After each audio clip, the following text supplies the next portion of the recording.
교도하도록 하겠습니다. 5장 1절. 이스라엘 족속아, 내가 너희에게 대하여 애가로 지은 이 말을 들으라. 전혀 이스라엘이 엎드러졌으며 다시 일어나지 못하리로다. 자기 땅에 던지우며 일으킬 자 없으리로다.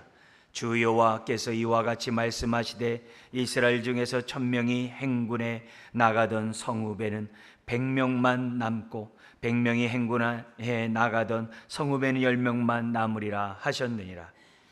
여호와께서 이스라엘 족속에게 이와 같이 말씀하시기를, 너희는 나를 찾으라, 그리하면 살리라. 베델을 찾지 말며 길갈로 들어가지 말며 브에세바로도 나아가지 말라. 길갈은 반드시 사로잡히겠고 베델은 비참하게 될 것임이라 하셨나니, 너희는 여호와를 찾으라, 그리하면 살리라. 그렇지 않으면 그가 불같이 요셉의 집에 임하여 멸하시리니 베델에서 그 불들을 끌 자가 없으리라. 정의를 쓴쑥으로 바꾸며 공의를 땅에 던지는 자들아, 묘성과 삼성을 만드시며 사망의 그늘을 아침으로 바꾸시고 낮을 어두운 밤으로 바꾸시며 바닷물을 불러 지면에 쏟으시는 이를 찾으라. 그의 이름은 여호와시니라. 아멘. 아모스 5장과 6장은 이 3장에서부터 시작됐던 들으라 세 편의 설교 가운데 세 번째 설교입니다. 1, 2장은 이스라엘의 심판만이 아니라 주변 나라, 심지어 유다의 죄악에 대한 심판까지 8개의 나라죠. 이스라엘을 합쳐가지고 8개의 나라에 대한 그 불순종에 대한 하나님의 심판에 대한 메시지가 있었어요. 그리고 나서 이제 북이스라엘에 대해서 보다 더 구체적으로 그들의 죄에 대한 심판이 3장에서부터 6장에 나옵니다. 세 편의 설교인데 들으라로 시작합니다. 우리가 쉐마라고 그러죠. 들으라로 시작하는 세 번째 설교가 5장, 6장에 기록되어 있습니다. 핵심은 하나님 사랑, 이웃 사랑해야 될 언약 백성이 하나님을 사랑하지도 않고, 그러니까 찾지도 않겠죠. 그리고 이웃을 사랑하지도 않고 하나님을 찾지 않는데 어떻게 이웃을 찾겠어요? 하나님 없이 살고자 하는 사람은 스스로 살고자 하거든요. 스스로 살려고 하다 보니까 남을 짓밟아야죠. 남의 것을 빼앗아야죠. 힘 있는 자가 수단과 방법을 가리지 않고, 그러다 보니까는 자기의 배만을 구하게 되는 그런 인생이 되는 거죠. 이거는 이 북이스라엘만이 아니라 인류 역사가 다 그래요. 아담 이후로 태어난 모든 역사가 그렇고 우리나라도 별반 다를 바가 없어요. 다를 바가 없습니다. 그러니까 이런 모습 속에서 오늘 믿는 저와 여러분들이 5장 6장의 하나님의 이런 심판의 메시지를 잘 듣고, 먼저 우리부터 살아야 되겠죠. 이제 우리 자신부터. 그래야 우리 가정이 살고 또 몸된 교회가 살겠죠. 그러나 우리만 위한다면 의미가 없겠죠. 우리가 하나님을 사랑하듯 우리의 삶 속에서 하나님의 사랑을 보여주는 저와 여러분들이 되어야 되죠. 또 그것을 하나님이 기뻐하시죠. 그죠? 그래서 서로 순환하죠. 그래서 이웃을 사랑한 만큼 또 하나님을 더욱더 사랑하게 되고, 그러면 더욱더 또 이웃에 대한 긍휼한 마음을 갖게 되는 이런 순환이 있는 거 아니겠습니까? 근데 북이스라엘에는 그런 것이 없었다는 거예요.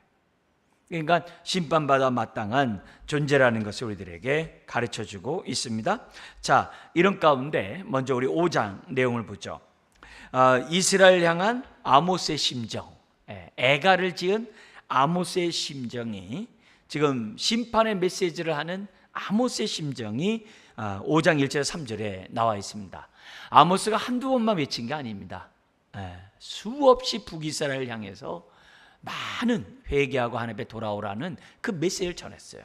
그런 내용들을 이제 정리해서 글을 기록해 놓은 건데, 그런 글을 이렇게 설교를 갖다가 기록해서 놓으면서 그 앞에 애가의 그 심정이, 이제 아모스의 심정이 애가를 통해서 나타나게 됩니다. 거기에 보면은 5장 1절 이렇게 시작하죠. 이스라엘 족속아, 내가 너희에게 대하여 애가로 지은 이 말을 들으라. 애가, 그러니까 심판을 보면서 에레미야가 울듯이 아모스 또한 울지 않을 수가 없는 거죠. 이사야가 울듯이 아모스 또한 울지 않을 수가 없는 그 상황이 애가로 나타나고 있습니다. 그리고 여기 2절에 보니까는 지금 이 처녀 이스라엘이 엎드러졌는데 다시 일어나지 못한다는 거예요. 왜냐하면 하나님부터 오는 심판이기 때문에. 다시 일어나지 못할 뿐만이 아니라 자기 땅에 던지며 일으킬 자 없으리로다. 왜? 그도 심판받고 던져짐을 당하기 때문에 누구를 갖다가 일으켜 세워줄 수 있는, 그러니까 즉 내적으로 스스로 일어날 힘도 없고 외적으로 그를 도와줄 사람도 없다는 거예요. 왜요? 하나님의 심판을 피할 자가 없기 때문에. 피할 자가 없기 때문에. 하나님의 심판을 누가 피할 수 있겠어요? 그 모습이 너무나도 비참하게 2절에 기록됐습니다. 뿐만이 아니라 이들은 점점 쇠퇴할 거다. 근데 아모스 시대가 어느 때라고 그랬죠? 여로보암 왕 2세 때. 가장 왕성하고 솔로몬이 영토를 찾아, 다윗과 솔로몬이 찾았던 그 영토를 회복했을 때, 전쟁에서 여로보암이 승승장구하고 정말 무역이나 이런 걸 통해서 많은 부를 쌓았을 때, 정말 잘 살았을 때, 바로 그럴 때 지금 아모스가 이런 상반된 얘기를 한다. 쉬운 얘기가 아니거든요. 그러면서 너희 성읍에 1000명이 행군에 나갔던 성읍에는 100명만 남고 100명이 행군에서 나갔던 성읍에 10명만 남으라. 그러니까 90%가 없어진다라는 이 표현입니다만 다시 기사회생할 수 있는 그런 상황이 되지 않는다는 것을 지금 뭐냐면 애가를 통해서 보여주고 있습니다. 그러니까 생수의 근원이 하나님을 떠나서 스스로 생수를 얻고자 자기가 웅덩이를 파는 인생은 저축하지 못할 터진 웅덩이라고 했거든요. 그러니까 저와 여러분들이 하나님을 찾고 하나님에 사는 그것이 밑빠진 독을 갖다가 메꿀 수 있는 길이거든요. 이게 굉장히 중요한 거예요. 은혜를 받을 수 있는 마음밭이 되거든요. 흘려보내는 것들이 너무 많아요. 그러니까 하나님은 부족함이 없으리로다. 여호와는 나의 목자시 내게 부족함이 없으리로다라고 하나님이 우리와 함께 하셔서 선한 목자의 축복을 해주고 싶어도, 정말 일용할 양식을 노상 주고 싶어도 사람들이 뭐예요? 그것을 받을 수 있는 마음밭이 없는 거예요. 그러면서 왜 없느냐? 그게 이제 5장 6장에 나오는데 그 이유를 보면서 우리들에게는 아주 냉정하게, 다시 말하면 공의롭게 이 말씀 우리에게 비춰줘야 돼요. 그냥 극률로 두리뭉실로 하는 게 아니라 우리에게는 야박해야 되고 남에게는 후회해야 돼요. 나에는 공의롭게, 남에게는 사랑으로 대하는 그런 심정으로 우리가 이런 메시지를 받으셔야 됩니다. 자, 그러면서 이 애가를 통해서 지금 하나님의 마음을 전달합니다. 그러면서 그들이 멸망받을 수 없는 그들을 어떻게 하면 일으켜 세울 수 있는가? 첫 번째로 제시하는 것이 뭐냐면, 그들의 영적 개혁을 위해서 첫 번째 제시하는 것이 4절에서부터 6절에 나와 있습니다. 무엇보다도요, 그건 뭐냐면 하나님을 찾으라는 거예요. 그게 4절에도 나오고 6절에 나오죠. 6절 보십시오. 너희는 여호와를 찾으라. 그리하면 살리라. 반대로 그렇지 않으면 그가 불같이 요셉의 집에 임하여 멸하시리니 베델에서 그 풀들을 끌 자가 없으리라. 하나님이 심판하는데 그 누군가 끌 수 있는, 그 심판을 끌 수 있는 사람이 어디냐, 이게 없다는 거죠. 그래서 아모스는 뭐냐면 살려면은 하나님을 4절에 찾으라. 그래서 저와 여러분들 신약 표현이 뭐예요? 우리가 살려면 십자가를 든든히 붙잡는 것밖에 없죠. 십자가 밑에 나와서 살려달라는 것밖에 없죠. 그죠? 그래서 우리가 살 길은 중간 지대가 없어요. 십자가를 붙잡든지, 아니면 십자가를 거절하든지, 두 개밖에 선택의 길이 없어요. 십자가를 선택하지 않는 그 모든 것은 다 어떻게 돼요? 하나님의 심판을 피할 수 없다는 것을 보게 됩니다. 근데 그들은 하나님을 찾는 것이 아니라 어디로 찾아갔냐? 5절에 베델과 길갈과 부엘세바로 찾아갔다는 거예요. 이 베델이 어디예요? 야곱이 만난 장소죠. 야곱이 하나님 만난 장소. 길갈은 어디예요? 여호수아가 가나안 정복 때 진을 친 본부가 있는 곳이죠. 거기서도 누굴 만났어요? 천사장을 만나가지고서 전쟁에 그 천사장을 만났던 여호수아의 모습이죠. 그러니까 하나님 만난 장소죠. 뿐만 아니라 브엘세바는 누구예요? 4대 족장. 4대 족장. 특별히 아브라함과 이삭과 야곱이 하나님을 만난 장소. 신령한 장소죠. 오늘날도 2023년에 브엘세바에 가면 어떻게 돼요? 아브라함과 이삭의 야곱의 무덤이 있어요. 반 딱 나눠가지고 이쪽은 아랍이 그러니까 공동으로 조상을 섬기니까 아랍이 이렇게 쳐다보고 이쪽에서는 이스라엘이 쳐다봐요. 공동으로 이렇게 한다고요. 그러니까 거기를 브엘세바를 그만큼 그들께 신령하게 생각해요.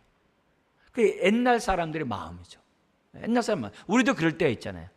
내가 이렇게 기도했더니 하나님이 나에게 응답하셨다. 그럼 자꾸 그렇게 하려고 하잖아요. 또 내가 어느 장소에서 기도했더니 하나님이 나에게 응답했다. 자꾸 그 장소 찾아가잖아요. 우리는 그런 마음이 있잖아요. 옛날 사람들 다 똑같은 거죠. 다 똑같은 거죠. 그래서 우리 역사적으로 보더라도 막 성인들의 그 뼈를 갖다가 얻으려고 얼마나 사람들이 막 그냥 난립니까? 그래서 뼈 하나 갖다 놓고 성전 세우고 막 이런 일들이 얼마나 많았어요. 이렇게. 근데 한 사람은 죽었는데 그 뼈마디가 얼마나 많은지 몰라요. 왜? 하도 가짜들이 많고 그런 것들이 많아가지고 얼마나 많은지 몰라요. 그래도 그거라도 해야 마음이 위안을 받고 그런 게 있거든요. 예루살렘의 그 성전에 성지순례 이렇게 가보면은 오래된 그러니까 2세기, 3세기 때 이렇게 세워졌던 그런 성전들이 있어요. 그 로마 황제 그 어머니가 이 성지순례 온 그런 해가지고 세운 성전이 있다고. 그런데 보면 그 이후로 거기 오면 나 왔다 갔다고 하는 그 정말 그 초대 성도들이라고 얘기할 수 있겠죠.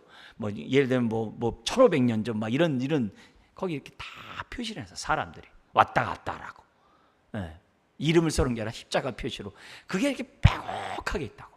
그러니까 그만큼 사람들은 그런 장소를 선택해요. 근데 하나님이 뭐냐면은 그를 통해서 뭐냐면 은혜의 장소를 찾아가지 말고 하나님을 찾으라는 거예요.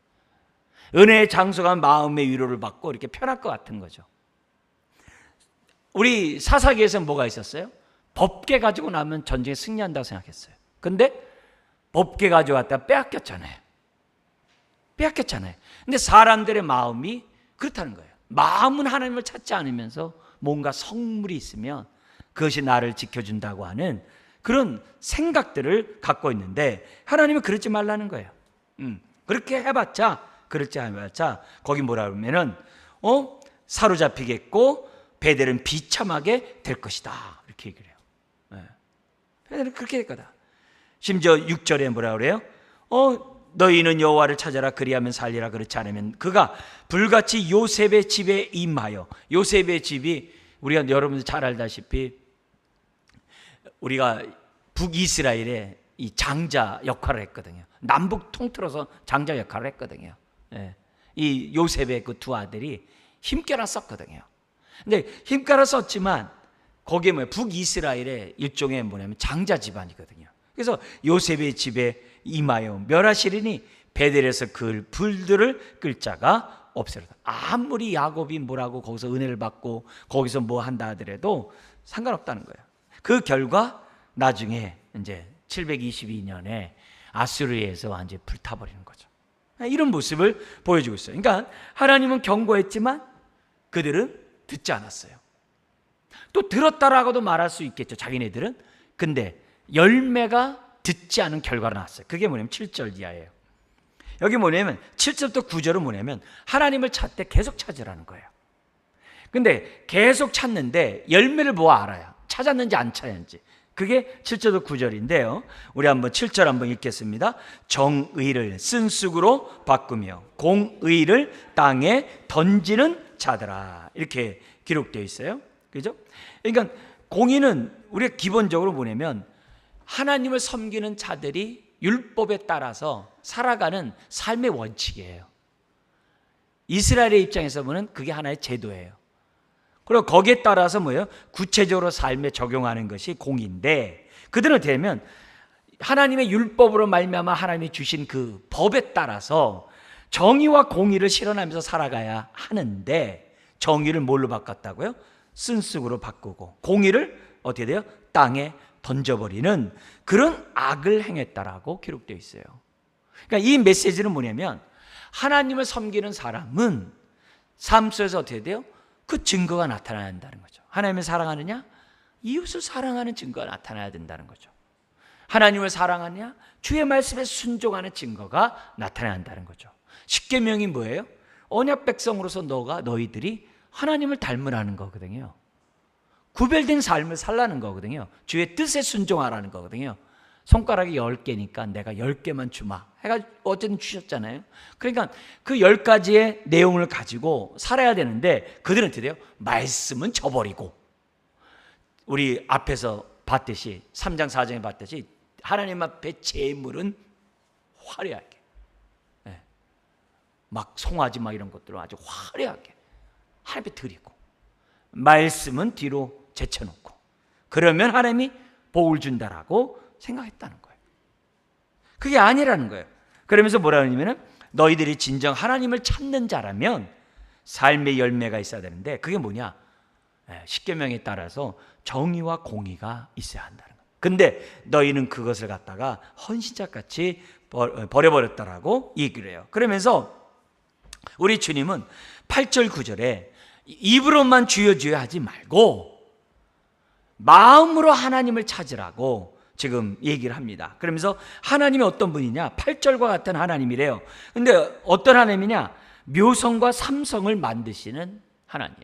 그래서 삼성맨이 이거 보고서 그냥 유레카했다는 거 아니에요? 그건 아닙니다. 그 얘기 아니고, 삼성은 뭐냐면 우리로 얘기하면 오리온 자리옆이요. 별자리에 오리온 자리 있잖아요. 그걸 갖다 삼성이라고 그래요. 아마 거기서도 그렇게 했겠죠. 그 다음에 여기 나오는 그 단어의 묘성은 이게 뭐냐면 그 당시 옛날 사람, 이때 배경에 그 당시 배경 사람들이 묘성을 이제 천국으로 생각하고, 여기 나오는 삼성이 묘성으로 들어가는 문이라고 생각들을 많이 했어요. 별자리에서. 그래서 이 묘성은 굉장히 이렇게 아주 화려하고 이게 불빛이 있는 그런 별자리, 그 은하계 그 모습이에요. 그래서 거기가 천국이다 뭐 이렇게 옛날 사람들은 봤다는 거예요. 너무 화나니까. 그리고 이제 또 하나 여기는 안 나왔습니다만 욥기 같은 데서는 하나님이 이 북극성을 창조했다고 그러거든요. 북극성, 삼성, 묘성. 그 당시 고대 사람들에 있어서 가장 이렇게 동경하고 좋아했던 그 큰 곰자리가 북두칠성이잖아요. 그러니까 그 일부가, 그러니까 그걸 욥에서는 하나님이 창조했다라고 기록을 해요. 여기서 아모스는 지금 뭐냐면 그 북두성은 빼놓고 묘성과 삼성을 만들었대요. 천지를 갖다 창조했다는 거죠. 뿐만이 아니라 사망의 그늘을 아침으로 바꾸고, 낫을 어둠으로 바닷물을 불러 지면을 쓸어버리는 그 하나님은 뭐라고 그래요? 찾으라. 그의 이름은 누구라고요? 여호와니라. 그러니까 하나님을 찾되, 정말 제대로 하나님을 알고 찾되, 그분이 누구냐? 창조주뿐만 아니라 이 세상을 통치하고 다스리는 하늘의 하나님을 찾을 것을 얘기합니다. 그뿐만 아니라 9절에 그분이 심판주라는 거예요.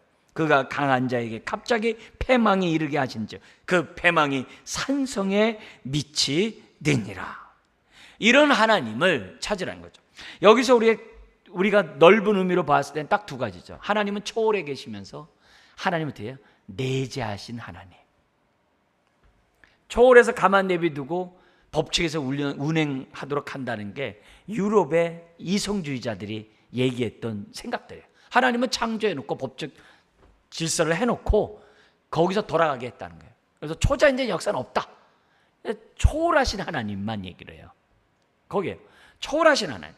근데 세상에서 초월하신 신을 섬기는 데가 많잖아요. 염라대왕서부터 시작해서 많잖아요. 그죠? 그러나 또 반면에 어떻게 돼요? 반대가 있죠. 초월하지 않고 내재하는 신만 얘기하는 사람들도 있잖아요. 대표적인 누구예요? 브라만을 비롯한 힌두교나 불교에 사는 데서 다 그거죠. 내재하는, 우리가 신이라는 거죠. 근데 성경에서 말하는 하나님은 뭐냐면 초월하면서 내재하시는 하나님. 초월할 뿐만 아니라 우리 일에 간섭하시는 하나님. 선한 목자의 하나님. 우리의 아버지이신 하나님. 그런 초월만이 아니라 내재하시는 하나님을 강조하거든요. 지금 뭐냐면 그런 하나님을 찾으라고 설명하고 있어요. 그래서 이런 부분에서 우리들이 믿는 하나님에 대해서 올바른 시각을 갖는 것은 굉장히 중요하죠. 그래서 결국 지금 뭐냐면 9절까지 얘기하는 얘기는 뭐냐면 하나님을 찾으라는 거예요. 네. 하나님을. 그리고 찾는 거에 열매가 너희들에게 있어야 한다 하면서 뭐냐면은 근데 그 열매가 너희들은 전혀 없다. 공의와 정의를 쓴쑥으로 공의를 땅에 던져버린 그런 자들이다 하면서 구체적으로 그들의 죄를 낱낱이 얘기합니다. 그게 10절부터 13절이에요. 우리 한번 보도록 하겠습니다. 우리 먼저 우리 10절과 11절 읽겠습니다. 무리가 성문에서 책망하는 자를 미워하며 정직히 말하는 자를 싫어하는도다. 너희가 힘없는 자를 밟고 그에게서 미래 부당한 세를 거두었은즉 너희가 비록 다듬은 돌로 집을 건축하였으나 거기 거주하지 못할 것이요 아름다운 포도원을 가꾸었으나 그 포도주를 마시지 못하리라. 10절에 보면은 그들은 돼요. 성문에서 책망하는 자를 미워한다. 이 성문에서 책망한다는 얘기는 성문에서 뭐가 있었냐면은 두 가지가 있었어요. 이 고대에는 성문 앞에 뭐가 있냐면 재판하고 환대가 있었어요. 재판과 환대.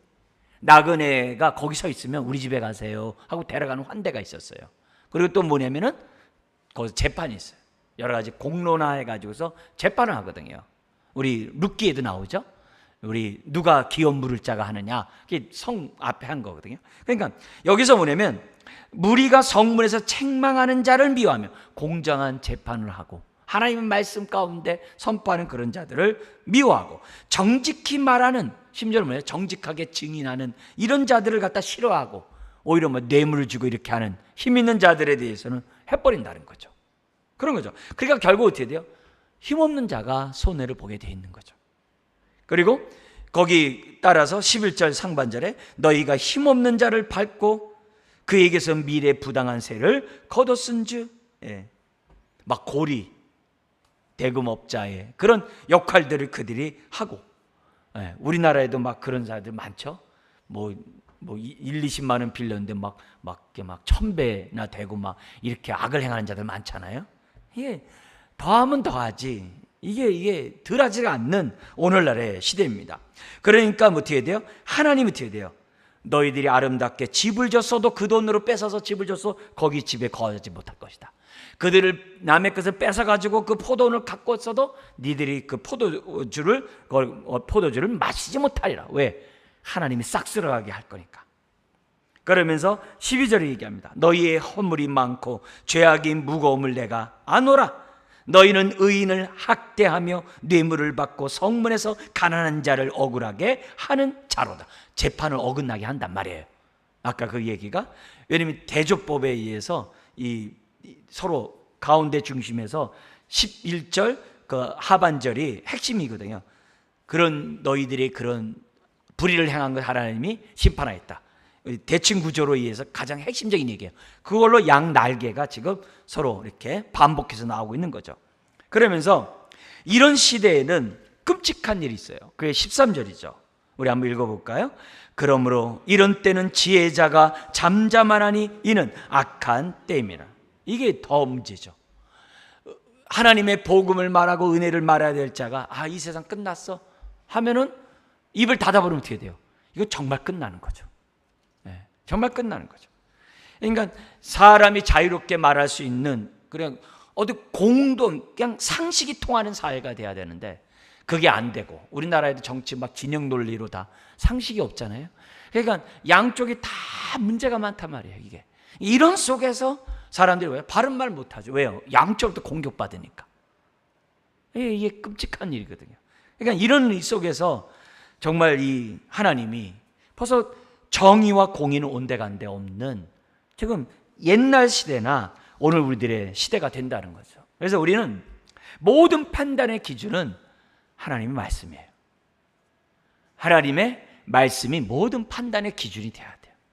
우리는 학연, 지연, 이런 정, 이런 데가 우선이 되면 안 돼요. 말씀이 뭐라고 하는 게 하나님이 기뻐하는가, 선하신가, 온전한 뜻인가, 그거 해야 돼요. 우리가 그런 세상의 그런 가치에 따라서, 기준에 따라서 움직이는 것이 아니라 하나님의 기준에 따라서 저와 여러분들이 움직여야 돼요. 만약에 내가 권력이 없어 그렇지, 내가 권력이 있었으면 어떻게 됐을까? 한번 생각해 보는 거예요. 나는 어쩌면 그들보다 더 하면 더 하지, 덜 하지 않을 수도 있는 저와 여러분이거든요. 그러니까 이런 부분에서 우리들이 생각해 보셔야만 하는 거죠. 개인뿐만이 아니라 다 어느 공동체든지 힘 있는 자가 힘 꽤나 쓰거든요. 국가에서도 다 마찬가지잖아요. 부당 거래들이 얼마나 많고 유전무죄가 얼마나 많은지 몰라요. 권력 가지고 자기 한자리 하려고 하는 자들로 얼마나 많은지 몰라요. 여기에 다윗도 넘어가고 사울도 넘어가고 사무엘의 자녀들도 넘어가고 다 넘어갔다고. 그러나 하나님의 관점 뭐죠? 너희가 나를 사랑하느냐? 그럼 이웃을 사랑하라. 근데 우리 주님이 이웃을 사랑하되 어떤 이웃을 사랑하느냐? 너에게 기브 앤 테이크 할 수 없는 사람을 사랑하래요. 그러니까 대접했는데 대접해 주는 거는 대접한 게 아니라는 거죠. 그러니까 다시 해주지 못한 사람을 하라. 그러니까 우리 주님이 뭐라 그래요? 작은 자에겐 물 한 그릇 줘라. 그게 판단 기준이에요. 마지막 심판의 판단 기준이에요. 그러니까 나보다 연약한 자에게 나는 얼마나 물 한 그릇 주는가, 긍휼을 베푸는가. 그게 우리들이 하나님을 사랑하고 있는지 주의 말씀에 순종하고 있는지 아닌지의 척도예요. 그게 기준이에요. 그게 기준이에요. 힘 있는 사람을 위해서 목숨을 주는 사람은 있죠. 그러나 죄인을 위해서 주는 자는 주님밖에 없잖아요. 근데 그 주님을 따르는 저와 여러분들이 뭘 하라는 거야? 하나님이 이 세상에선 그렇지 않으니까 그런 사람에 대해서 어떻게 돼요? 너희들이 긍휼을 베풀어. 누가 너희의 이웃이냐? 내 주변이 이웃이 아니라 그 사람에게 내가 이웃이 되라 그러는 거예요. 관점이 달라요. 나를 중심으로 이웃이 아니라 그 사람을 중심으로 이웃이 되래요. 성경 그렇게 얘기해요. 그래서 누가 강도 만난 자의 이웃이냐, 이 관점의 주님은 다른 거예요. 근데 우리는 세상에 너무 찌들어 있어가지고 내 중심에서 이웃을 얘기하거든요. 이웃을 얘기하거든요. 근데 그 이웃은 누구냐? 나에게 도움이 되고 유익이 되고 필요가 되고 손해가 되는 사람은 이웃이 아니에요. 근데 주님은 그렇게 하지 마요. 작은 자에게 물 한 그릇 떠주는 자를 하나님은 어떻게 돼요? 귀히 여긴다. 그래서 예수님은 죄인과 세리의 친구가 되셨다. 그걸 보면서 여기에 정의와 공의가 그렇게 나타나야 한다는 거예요. 이게 오늘 저와 여러분들이 늘 듣는 얘기라 할지라도 이 밤에 우리들이 기도해야 될 것은 정말 내가 하나님 사랑하듯 이웃을 사랑하는가라는 관점에서 오늘 우리들이 생각해야 될 본문이 아닐 수 없어요. 그래서 첫 번째가 뭐예요? 하나님을 찾아라. 그랬어요. 두 번째가 뭐냐면은 이들에 대한 애가의 두 번째 내용은 뭐냐면 14절부터 23절에 있어요. 뭐냐면은 영적 개혁을 위해서 지금 뭐냐면 이 두 번째로 해야 될 것이 뭐냐? 거기 14절, 15절 같이 한번 읽겠습니다. 너희는 살려면 선을 구하고 악을 구하지 말지어다. 만군의 하나님 여호와께서 너희의 말과 같이 너희와 함께 하시리라. 너희는 악을 미워하고 선을 사랑하며 성문에서 정의를 세울지어다. 만군의 하나님 여호와께서 혹시 요셉의 남은 자를 불쌍히 여기시리라. 여기에서는 지금 뭐냐면 이 보다 하나 더 나가요. 뭐냐면 그들의 앞에서는 그들이 정의를 쓴수로 바꾸고 공의를 땅에 던진 죄악을 지적했다고 한다면은 그 모습 속에서 뭐냐면 더 나가라는 거예요. 너희들이 그런 가운데 있는 것은 죄악 가운데 있기 때문에 하나님 찾았다고 그랬잖아요. 이제는 너희들이 이것을 알았다고 한다면 적극적으로 너희의 삶 속에서 어떻게 돼요? 너희가 살려면 아까는 하나님을 구하라고 했는데 여기서 뭐라고 그래요? 14절에 선을 구하래요. 선을 구하래요. 여기서 하나님이 어떻게 돼요? 같이 봤다는 거예요. 하나님을 찾는 거나 선을 행하는 거나 같이 봐요. 물론 우선순위가 있겠습니다만 우리 주님이 그만큼 어떻게 돼요?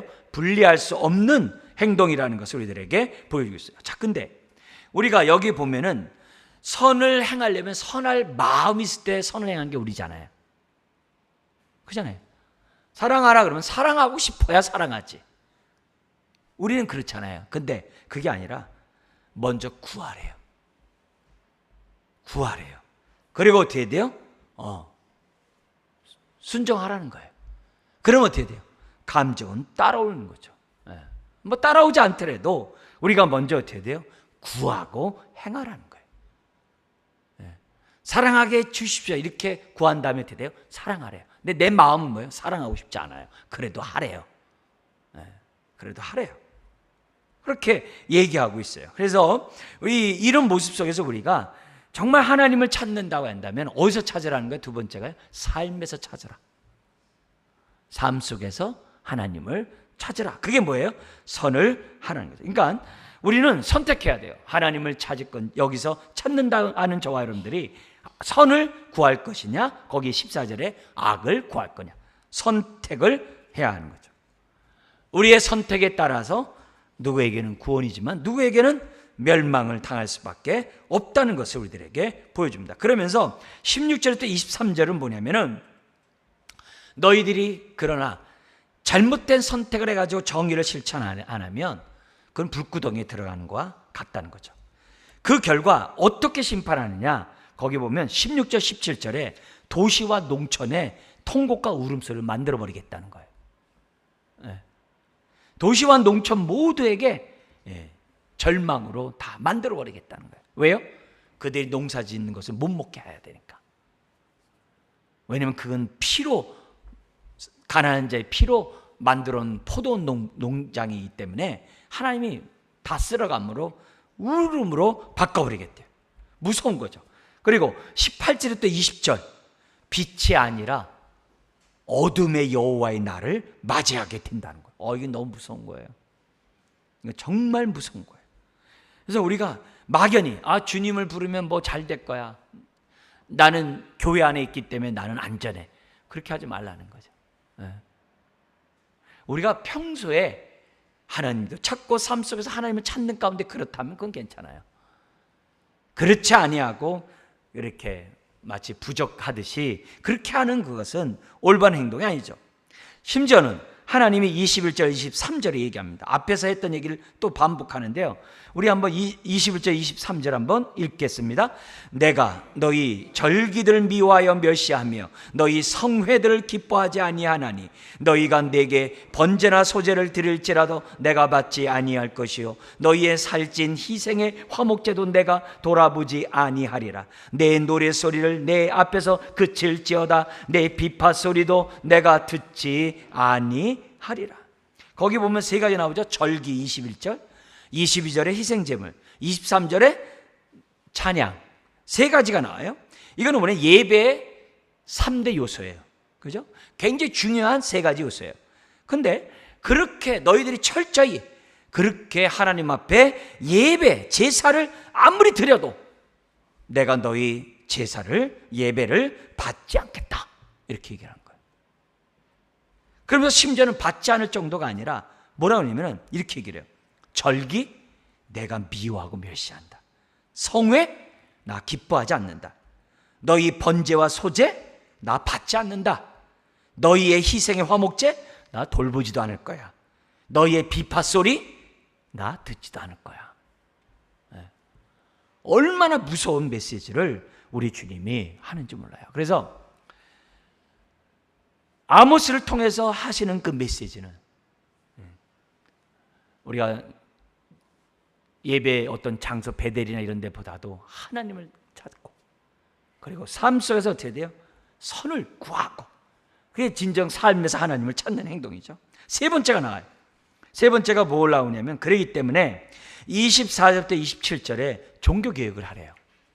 이 종교개혁을 하는데 두 가지 관점을 얘기해요. 뭐냐면 도덕이 없는 종교 하나님 싫어한다. 반면에 반대로 뭐냐면 종교가 없는 도덕 역시 싫어해요. 왜냐하면 그 도덕의 기준은 그냥 죄 많은 인간들이 기준이기 때문에 하나님이 기준이 돼야 되는데, 이 종교는 이제 하나님을 믿는 이제 신앙이라는 그 의미예요. 자, 그래서 종교 개혁을 두 가지를 싫어하면서 개혁을 요구하는데요. 거기 보면은 24절에 이렇게 되어 있습니다. 오직 정의를 물같이 공의를 마르지 않는 강같이 흐르게 할지어다. 이제 삶 속에서 하라는 거죠. 이래서 우리가 가정과 직장과 교회, 사회에 하라는 거예요. 그러면서 25절에 이렇게 얘기합니다. 그러니까 정의를, 공의를 물같이 하라는 얘기는 무슨 말이에요? 도덕이 없는 종교는 안 받는다는 얘기예요. 도덕이 없는 기독교는 그건 죽은 기독교라는 거예요. 그 다음에 25절은 뭐냐면은 이렇게 됐어요. 이스라엘 족속아, 너희가 40년 동안 광야에서 희생과 소제물을 내게 드렸느냐? 이건 뭐예요? 종교가 없는 도덕? 하나님 안 받는다는 거죠. 네. 왜? 그들의 기준이에요. 예배와 우리로 얘기할 때도 막 참 재밌는데 섬김이 없는 예배, 예배가 없는 섬김 다 똑같다는 거예요. 그런 거는 하나님의 마음에 합할 수가 없다는 것을 우리들에게 보여주고 있다는 거죠. 그래서 주님이 요구하는 것은 그게 아니라는 거죠. 정말 하나님을 찾고자 하고 그러려면 어떻게 돼요? 악보다 선을 삶 속에서 행함으로 하나님의 뜻에 순종하고 더 나아가서는 정말 너희들이 어떻게 삶 속에서 공의와 정의가 정말 강같이 흐르도록 하나님의 뜻에 따라 하도록 할 것을 지금 요구하고 있습니다. 근데 만약에 이와 같은 말씀에 너희가 순종 안 하느냐? 26절부터 27절에 나온 거예요. 그렇다면은 너희들은 어떻게 되냐면 너희들이 기뻐하는 우상들을 섬기도록 한다는 거예요. 그러니까 두 주인을 섬길 수 없는 거예요. 하나님 안 섬기면 어떻게 돼요? 더 많은 강대국의 나라의 신들을 섬기는 거예요. 그게 26절이에요. 그래서 거기에 뭐냐면 자기를 기쁘게 하는 그들만의 종교를 우상 숭배하면서 만든 거죠. 여기 19은 뭐냐면 몰록 신의 산당이에요. 이 막 자식을 갖다 불태워서 인신 제사 드리는 그 몰록 있죠. 기윤은 별 신의 이름이에요. 별의 신의 이름이 기윤이에요. 이런 거예요. 그렇죠? 그런 것들에 대해서 너희들이 한다는 거죠. 자, 그리고 뿐만이 아니라 위의 말씀에 순종하지 않으면 너희들은 우상 숭배함을 뭐가 된다가 더 탐심의 종이 되고 더 불의를 행하는 자가 될 거라는 거예요. 그러면서 이런 자를 하나님이 내비두느냐? 아니다. 27절에 포로로 끌려가게 되리라. 그러니까 결국 우리들의 선택에 달려있는 거죠. 그러니까 여기 5장에서 주는 그 메시지는 분명해요. 너희들이 어떻게 돼요? 우상에서 돌이켜서 하나님을 찾고 삶 속에서 정말 하나님의 그러한 율법이 정의와 공의가 강같이 흐르도록 적극적으로 살아라. 그럴 때 우리들의 삶 속에 하나님의 회복이 있고 축복의 통로가 된다는 얘기를 5장에서 지금 한 거예요. 그래서 우리가 이 세 가지 방법을 좀 더 이렇게 더 나가면서 우리가 어떻게 했는지를 우리가 좀 나눠서 봤습니다. 자, 그러면서 6장에 넘어와서 이스라엘의 지도자들의 죄악에 대해서 심판합니다. 근데 우리 4장에서 뭐래요? 거기에 뭐냐면 이스라엘의 부자 여인들, 아주 남자보다 더 악을 행했잖아요. 근데 이제 반대로 이제 지도자들에 대한 죄악을 이제 6장에서 지적을 합니다. 1절부터 7절까지는 그들의 죄악, 그리고 8절부터 14절은 그들에 대한 심판, 두 부분으로 나눠집니다. 자, 여기서 보면은 자기 부인이 악을 행할 정도인데 남편이야 뭐 별반 다를 바 있겠어요? 그래서 그들의 죄에 대해서 지금 뭐라고요? 지금 하나님의 심판이 임한다는 거예요. 자, 그런데 그들의 여기서 우리가 조심해야 될 것은 뭐냐면 부자를 뭐라고 그런 게 아니에요. 불의한 방법으로 부를 취하고 또 어떻게 돼요? 가난한 자를 압제한 부자를 뭐라고 그런 거지, 부자를 뭐라고 하는 거 아니에요. 자, 그래서 이들에 대해서 6절 한번 읽어볼까요? 대접으로 포도주를, 6장 6절입니다. 대접으로 포도주를 마시며 귀한 기름을 몸에 바르면서 요셉의 환난에 대하여는 근심하지 아니하는 자로다. 그죠? 그거에 대한 뭐라고 얘기하는 거죠. 다른 게 아니라는 거예요. 하나님이 이 본문에 보면은 1절부터 3절까지는 1절 3절에서 보면 아모스는 북이스라엘의 죄만을 지적하지 않고 남유다의 수도인 시온의 죄까지 지적을 해요. 그러니까 결국 남유다도 우리 앞에서 멸망받을 민족이라고 그랬잖아요. 우리 앞에서 1, 2장에서 얘기했잖아요. 지금 똑같이 얘기를 하고 있는 거예요. 근데 2절 3절이 뭐냐면 그들에게는 뭐냐면 번영의 시기를 지금 맞이하고 있었거든요. 한 예로 너희는 갈레로 건너가 보고 거기에서 큰 하맛으로 가고 또 블레셋 사람 가드로 내려가라. 너희가 이 나라들보다 나으냐? 그 영토가 너희 영토보다 넓으냐? 북이스라엘이 넓게 영토를 차지하고 있었거든요. 예? 그런데 너희들이 어떻게 돼요? 여기 3절 같이 읽어볼까요? 너희는 흉한 날이 멀다 하여 포악한 자리로 가까워지게 하고. 문제는 그거죠. 부자가 될수록 또 탐욕의 종이 되고 더 악랄하게 착취하는 그런 자의 모습이 지금 여기 북이스라엘 지도자들의 모습이라는 거죠. 심지어는 4절부터 6절에 보니까요, 향락에 빠져가지고 흥청망청해요. 그래서 외제 침대, 최고급 재물, 수입 양주, 수입 화장품, 수입 이런 것으로 질비한 그런 죄를 범했다라고 4절부터 6절에 얘기하고 있어요. 즉 가난한 자에 대한 생각은 전혀 하지 않는다. 그래서 7절 같이 한번 읽겠습니다. 그러므로 그들이 이제는 사로잡히는 자 중에 앞서 사로잡히리니 기지개 켜는 자의 떠드는 소리가 끝이리라. 그러니까 높은 자리일수록 빨리 멸망한다는 것을 지금 아모스 선지자를 통해서 지적하고, 아닌가 다를까 남유다의 왕이 멸망당할 때 모습 보더라도 여러분 알잖아요. 시드기야 같은 경우는 두 눈이 뽑히기 전에 자기 아들이 그 앞에서 다 죽임을 당하고, 시드기야가 그 두 눈이 뽑히고 쇠사슬에 묶여가지고 끌려가서 죽잖아요. 그런 것들 보더라도 얼마나 비참하게 왕들이 죽고, 그리고 1, 2, 3차 바벨론 포로 때 보면 그 귀족들이 남아나질 않잖아요. 다 끌려가잖아요.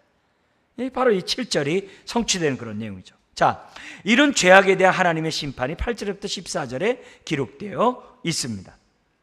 여기서 보면은 하나님 맹세까지 하세요. 얼마나 무서운지 몰라요. 여기 뭐냐면은 만군의 하나님 여호와의 말씀이니라 주 여호와께서 당신을 두고 맹세하셨노라. 아니 무서운 거죠. 내가 야곱의 영광을 싫어하며 그 궁궐들을 미워함으로 이 성읍과 거기에 가득한 것을 원수에게 뭐 한다고요? 넘기리라 하셨느니라. 그래서 아수르가 다 끌고 가버립니다. 다 끌고 가요. 그러니까 하나님은 이렇게 하는 죄악 가운데 있는 이런 것들을 가만 안 두죠. 그리고 9절부터 10절에 이런 얘기를 합니다. 한 집에 10사람이 남는다 하여도 다 죽을 것이라. 죽은 자의 친척 곧 그 시체를 불사를 자가 그 뼈를 집 밖으로 가져갈 때 그 집 깊숙한 곳에 있는 자에게 묻기를 아직 더 있느냐 하면 대답하기를 없다 하리니 그가 또 말하기를 잠잠하라 우리가 여호와의 이름을 부르지 못할 것이라 하니라.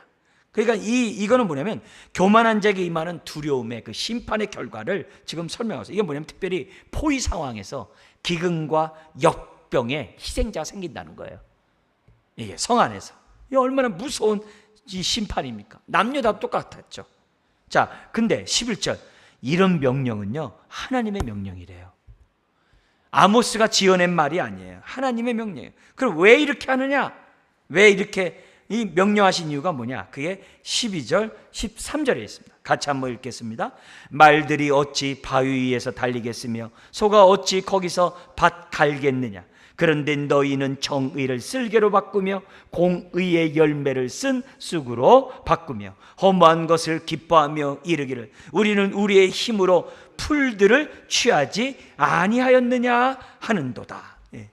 이게 참 자기들의 이 모습 뭐냐면 사물의 본성 정반대로 얘기해요. 아니 말이 무슨 들판 달려지 바위를 달립니까? 아니 소가 이 밭을 가려면 좋은 땅에서 살지 무슨 돌에서 살겠어요. 이게 정반대 행위를 그들이 어떻게 하고 있어요? 하고 있다는 거예요. 그러니 14절 마지막 우리 한번 읽겠습니다.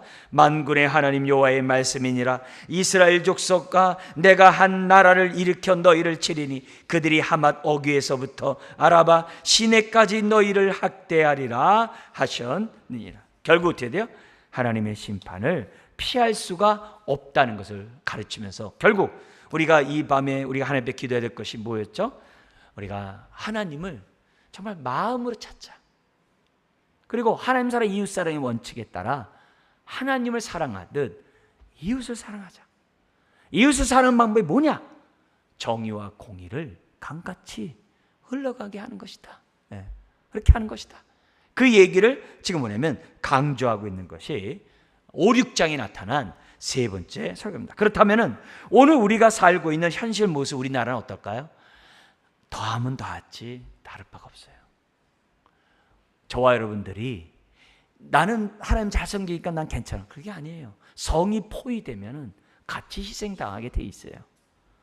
세상이 이러면 멸망하는 것은 다 피할 길이 없는 거라고요. 그런 가운데 우리가 어떻게 해야 돼요?